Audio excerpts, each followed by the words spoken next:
Munti ko na makalimutan kung paano mag-voice over sa tagal ko nang hindi nagmi-mini vlog. Char! Magandang araw sa atin lahat mga ka-borders. Kahit medyo masama nga ang panahon, i-celebrate pa rin namin ang Father's Day. Ikaw ba naman yung bihis na kami lahat pero bumuhos ang malakas na ulan kaya ayun parang alas 4 na ata kami umalis nito. Muntik na nga pong hindi kami tumuloy kaso yung dalawang borders natin bihis na mga nakasimangot na atat nang lumabas. Si Kuya Brent nga po ay pinapaiwan na namin kasi masama talaga pakiramdam niya. Sabi ko dadalhan na lang. Abata ayaw, baka daw malugi na naman siya. Kaya kung mapapansin nyo po ilang araw na kaming walang vlog, walang content kasi pinapagaling ko muna po ang inyong Kuya Brent at hinihika na naman gawa ng ubo. Idagdag mo pa yun napakarami nilang assignment lalo na ngayon tag-ulan kaya hirap siya, mabilis siyang lapitan ng ubot sipon. Ngayon nga po ay okay na siya at nakakapasok na rin. Aba ayaw umabsent, masipag yarn. Nakakaawa nga po dahil kahit ubong-ubo ayun na doon sa kabilang kwarto nasusulat siya ng report dahil meron daw po siyang sa school. Basta may report siya sa tungkol sa El Filibusterismo.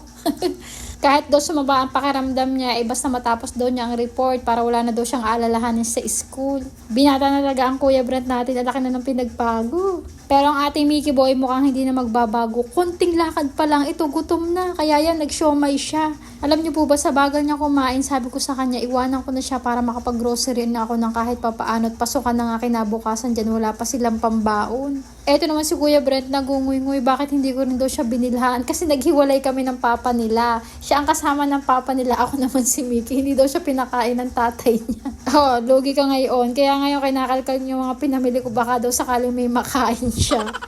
Sayang-saya naman ang batang mataba. Kinabukasan, pasokan na naman, eto si Mickey Boy nagrereklamo. Alam nyo ba nung grade 3 yan, ang sabi sa akin, wag ko na daw siyang iservice kasi gustong-gusto niya maglakad. Ngayon naman, nahingi na ng pamasahe. At ang pagkakasabi pa niya, Mama, magkano bang pamasahe hanggang dito sa atin? Sabi ko, 30. Pahingi, magsasakay ako ang init.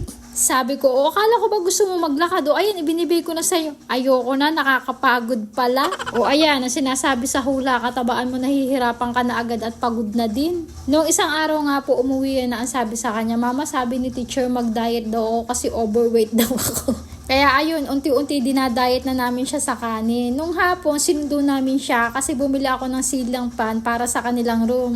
Bida-bida, hindi tayo papayag na hindi tayo papakabog. Siyempre, joke lang po. Yung po ay ambaga namin. Tapos ako nga yung treasurer. Kaya ako na rin po yung bumili ng siling pan na ikakabit sa kanila. Eksakto naman, wala pong trabaho ngayon si Papa Bernard. Kaya napakisuyuan na natin. Kasama nga si paring Anthony. Natatawa nga po ako sa pare namin kasi sabi hindi nga daw siya nagbrigada doon sa anak niya tapos kay Mickey magbibrigada siya. Sorry naman, alam ko namang masipag ka, Char.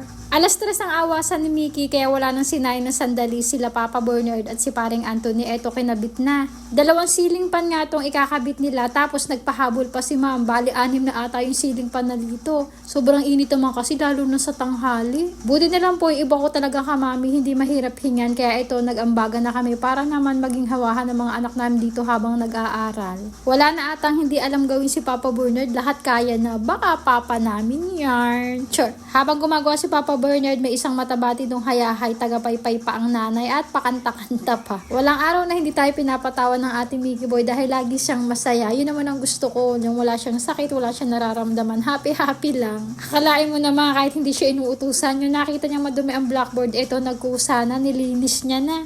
Pinahubad ko na nga yung polo niya at naku, napaka-amusin. Ang hirap talagang labhan, napakalikot kasi. O siya, paano? Bukas na lang uli. Bye!